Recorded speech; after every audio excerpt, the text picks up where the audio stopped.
Hello everyone, welcome to Commerce Classes. In our series of specific transactions, we are at the edge of it. आज हमने last की transactions करनी है जिसमें number 1 है remaining receipts.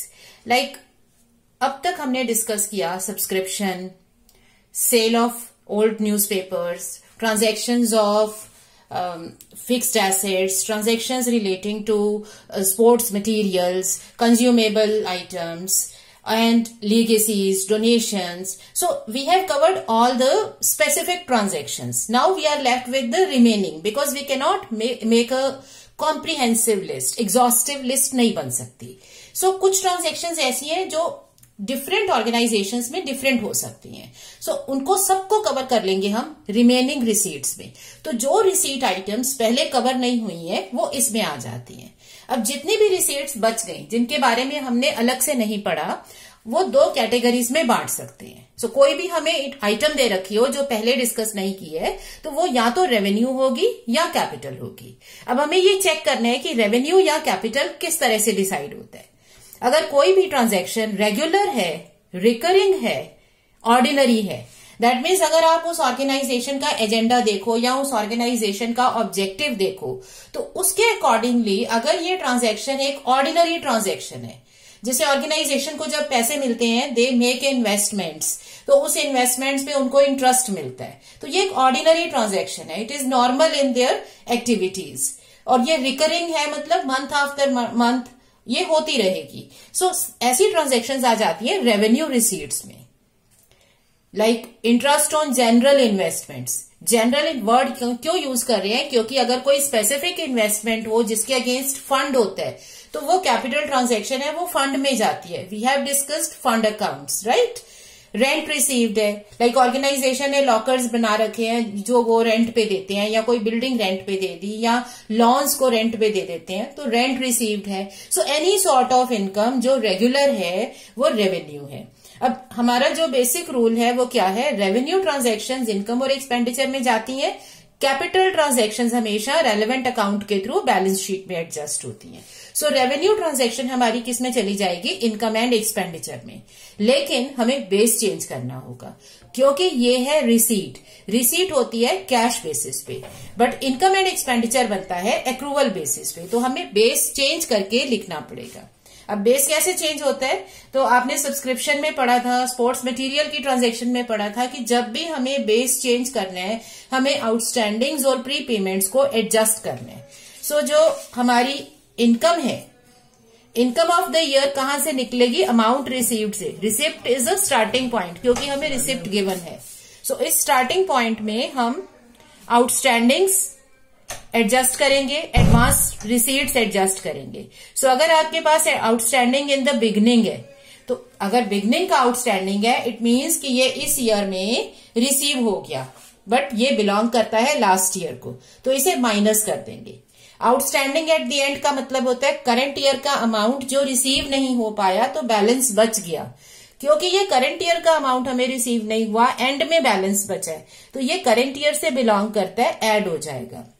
Similarly अगर कोई एडवांस शुरू में मिला है, शुरू का एडवांस का बैलेंस का मतलब है कि ये एडवांस हमारा लास्ट ईयर का बैलेंस इस बार ब्रॉट फॉरवर्ड है.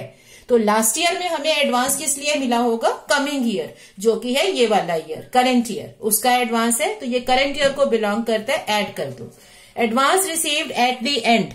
एंड का मतलब है कि ये हमें इस ईयर में मिला है तो क्लोजिंग बैलेंस है, सो इसे हमें माइनस करना है. सो आप इनकम कन्वर्ट कर लेते हैं रिसिप्ट से इस फॉर्मूले से, राइट. अब कई बार हमें आउटस्टैंडिंग और प्री पेमेंट्स पूरी नहीं दे रखी होती है, अमाउंट्स रिसीव्ड इन एडवांस. इसकी जगह हमें अमाउंट का रेट दे रखा होता है. तो इनकम ऑफ द ईयर क्या हो जाएगा? Annual amount as per the rate. लेकिन यहां स्टोरी नहीं खत्म है. अगर तुम्हें रेट दे रखे हैं तो डेफिनेटली तुम्हें आउटस्टैंडिंग या प्री पेमेंट्स, प्री रिसिप्ट नहीं दे रखी हैं. सो आप एनुअल अमाउंट निकाल के इनकम सॉल्व करके उसके बाद आउटस्टैंडिंग या एडवांस रिसिप्ट सॉल्व करोगे क्योंकि हमें बैलेंस शीट के लिए आउटस्टैंडिंग और एडवांसेस भी चाहिए. फॉर एग्जाम्पल मान लो आपको दे रखा है interest received, interest received on investment, okay 1000। इसके साथ हमें एडजस्टमेंट में एडिशनल इंफॉर्मेशन में दे रखा है outstanding interest in the beginning of the year से 1 अप्रैल 2019। सपोज ये है ईयर 2019 to 20, अमाउंट है 200। Outstanding interest at the and 31st of March 2020, suppose this is 500। तो ये है हमारा कैश बेसिस पर रिसिप्ट। इसे कन्वर्ट करना पड़ेगा इंटरेस्ट इनकम में। सो जब इसे हम इनकम में कन्वर्ट करेंगे तो आउटस्टैंडिंग्स और प्री पेमेंट्स एडजस्ट करनी है। सो आउटस्टैंडिंग इंटरेस्ट बिगनिंग का 200 माइनस हो जाएगा, क्योंकि ये शुरू में आउटस्टैंडिंग है, लास्ट ईयर का है, और करंट ईयर का आउटस्टैंडिंग क्लोजिंग बैलेंस ऐड हो जाएगा। सो अमाउंट आ जाएगा 1300। सो इसे एज एन इनकम हम लेके जाएंगे इनकम एंड एक्सपेंडिचर अकाउंट में। Same type of example but with different set of information. Suppose interest received है during current year 2019-20, suppose the amount is 1000। अब हमें ये दे रखा है कि investment of the organization which is 5% investment into the shares. Investment का rate है 5% इनटू शेयर्स एट पार, ठीक है। सो अमाउंट दे रखा है 25,000। अब इस रेट का मतलब ये हो गया कि हमारी इंटरेस्ट इनकम होनी चाहिए 5% ऑफ 25,000। इस पे इंटरेस्ट मिल रहा है, सो ये हो जाएगी 1250। सो इनकम तो ये है रेट के बेसिस पे। अब ये जाएगी इनकम एंड एक्सपेंडिचर में, लेकिन क्योंकि हमें रिसीव हुआ है 1000, इसका मतलब 1250 में से 1000 रिसीव हुआ है, तो 250 हमारा बच गया outstanding interest at the end, okay. तो ये बैलेंस शीट में जाएगा। So in case of receipts we classify them into 2, revenue और कैपिटल। रेवेन्यू एडजस्ट होके जाती है इनकम और एक्सपेंडिचर में। जो कैपिटल ट्रांजैक्शंस है वो कैसी हो सकती हैं, या तो वो कोई स्पेसिफिक पर्पस के लिए ट्रांजैक्शन है, अमाउंट रिसीव हुआ, डोनेशन मिली स्पेसिफिक पर्पस की, तो वो फंड में चली जाएगी। अब इसी एग्जांपल में अगर ये इन्वेस्टमेंट जो जनरल है, इसकी जगह ये होती interest received on prize fund investment, तो ये प्राइज फंड की इन्वेस्टमेंट है, फिर ये इंटरेस्ट यहां इनकम और एक्सपेंडिचर में नहीं जाता, फिर ये जाता प्राइज फंड में। समझ रहे हो? सो जो भी हमारी कैपिटल रिसीट्स है वो रेलेवेंट अकाउंट्स में जाती हैं बैलेंस शीट में, तो फिर ये बैलेंस शीट में जाएगी। और कोई कैपिटल रिसीट हो तो वो कैपिटल फंड में ऐड हो जाती है। बेसिक रूल वही है, रेवेन्यू ट्रांजैक्शंस इनकम और expenditure account, capital transactions balance sheet में। Next set of transactions is remaining payments. Now just like receipts, payments will also be classified into 2 categories: revenue payments, capital payments. Revenue payments are those which gives us benefit within the current accounting year. जिसका benefit आपको इस year में मिल जाता है, जो regular transactions है, routine की ट्रांजेक्शन्स है, like salary, electricity, printing and stationery, insurance, advertisement, ये वो एक्सपेंसेस हैं जो रूटीन में करेंगे। इसके अलावा कुछ एक्सपेंसेस आ जाते हैं मेंटेनेंस ऑफ फिक्स्ड एसेट्स पर, like their repair and maintenance charges, their depreciation. अब ये सारी पेमेंट्स हैं आपकी जो रेवेन्यू पेमेंट्स हैं, तो हमारा बेसिक रूल क्या है, रेवेन्यू ट्रांजैक्शंस जाएंगी इनकम एंड एक्सपेंडिचर अकाउंट में, राइट। सो इन्हें आपको लेके जाना है इनकम एंड एक्सपेंडिचर अकाउंट में। लेकिन क्या याद रखना है कि हमारा जो स्टार्टिंग पॉइंट है वो है पेमेंट, लेकिन हमें जब इसे इनकम और एक्सपेंडिचर अकाउंट में लेके जाना है तो वो अकाउंट बनता है एक्रूवल बेसिस पे, विच मीन्स कि हमें पेमेंट को एक्सपेंस में कन्वर्ट करना है। सो ये कैसे करते हैं, अब तक हमने ये फॉर्मूला कई बार रिवाइज कर लिया। जब भी हमें पेमेंट को एक्सपेंस में कन्वर्ट करना है या जब भी हमें कैश बेसिस को एक्रूवल बेसिस में चेंज करने हैं तो हमें आउटस्टैंडिंग्स और एडवांस पेमेंट्स को एडजस्ट करना होता है। सो हमारे पास दो तरीके हैं। अगर हमें आउटस्टैंडिंग्स और एडवांस पेमेंट्स दे रखी हैं तो हम पेमेंट में इसे एडजस्ट कर देंगे, minus outstanding in beginning plus outstanding eight and plus prepaid in the beginning minus prepaid eight the end. ये प्लस माइनस का लॉजिक क्या है, आप इस ट्रांजैक्शन बैलेंस को समझो। अगर ये अमाउंट करंट ईयर से बिलोंग करता है तो प्लस होता है, और अगर ये अमाउंट लास्ट ईयर या नेक्स्ट ईयर को बिलोंग करता है तो माइनस होता है। या दूसरा तरीका क्या है, हमें बैलेंस जो एक्सपेंस है उसका रेट दे रखा है, सो हमने रेट के अकॉर्डिंगली एक्सपेंस को सॉल्व कर लेना है। So according to either of the two methods हमें एक्सपेंसेस सॉल्व करने हैं। स्टार्टिंग पॉइंट रहेगा पेमेंट, पेमेंट से एक्सपेंस बनाएंगे। ये दे रखा है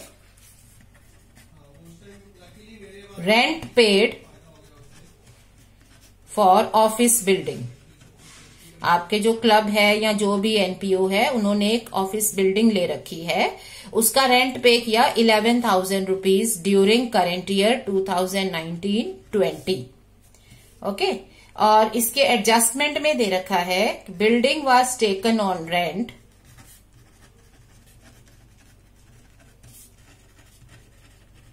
ऑफ 1,000 रुपीज पर मंथ, और साथ में दे रखा है outstanding rent on 1 April 2019 2,000 rupees. Okay, so ये दे रखा है। तो अब क्योंकि हमें रेट गिवन है, अगर रेट गिवन है तो हम सीधे रेंटल एक्सपेंस सॉल्व करेंगे। रेंट एक्सपेंस हो गया हमारा 1,000 rupees per month, so for the whole year it is 12,000। So ये जाएगा एक्सपेंस में। लेकिन इसका मतलब ये है कि हमें आउटस्टैंडिंग और एडवांस पेमेंट सॉल्व भी करना पड़ेगा, क्योंकि अब हमने यहां एडजस्ट नहीं किया ना, तो दोबारा इसको सॉल्व करो। तो हमारा रूल क्या है, रेंट एक्सपेंस क्या होता है, expense of the year is equal to payment minus outstanding in the beginning plus outstanding at the end. क्योंकि हमें आउटस्टैंडिंग दे रखा है, हम आउटस्टैंडिंग ही पिक करेंगे। Expense 12,000, payment 11,000 minus 2,000 plus outstanding at the end, ये हो गया 9,000। So outstanding at the and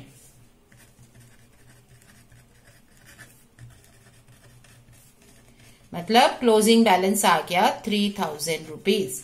so आपके पास ये बैलेंस आ गया, बैलेंस शीट में जाएगा। सो एक्सपेंस कैसे सॉल्व करते हैं, पेमेंट हमारा स्टार्टिंग पॉइंट है, पेमेंट गिवन है। So either you adjust outstandings and pre payments, advance payments if given, so expense solve हो जाता है। लेकिन अगर हमें रेट दे रखा हो तो हम एक्सपेंस रेट से सॉल्व करते हैं और फिर आउटस्टैंडिंग और प्री पेमेंट जो नहीं दी है उसे मेजर कर लेते हैं, जो बैलेंस शीट में जाती है। ओके, सो कैपिटल पेमेंट्स वो होती हैं जिनके बेनिफिट लॉन्गर टाइम के लिए आते हैं, like payments relating to fixed assets, although ये हमने डिस्कस कर लिया है ट्रांजैक्शंस ऑफ फिक्स्ड एसेट्स में, या फिर payments relating to specific funds जैसे expenses out of funds. So ये जो भी पेमेंट्स हैं ये रेलेवेंट अकाउंट्स में एडजस्ट होके बैलेंस शीट में चली जाती हैं। So this way remaining payments को आपको एडजस्ट करना है क्लासिफाई करके, या वो रेवेन्यू है या कैपिटल है। रेवेन्यू जाएगा इनकम एंड एक्सपेंडिचर में, कैपिटल जाएगा बैलेंस शीट में। सो बैलेंस शीट में रेलेवेंट अकाउंट्स में इनकी एडजस्टमेंट कर दी जाती है। So this is how the remaining payments will be adjusted in the preparation of final accounts. Okay, so next time we will be studying the rules, we will be revising all the rules right from the beginning. So सारी transactions को revise करेंगे, उसके बाद हम एक full fledged question करेंगे। Thank you.